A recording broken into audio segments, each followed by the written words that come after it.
Hello everyone, welcome to Technologyglance. Today in this video, I'm going to guide you through how you can enable new followers notification on TikTok. So let's get started. Firstly, open TikTok app in your device.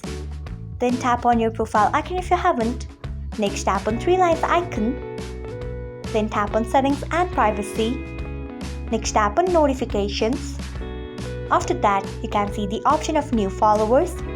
Turn on it by tapping on it.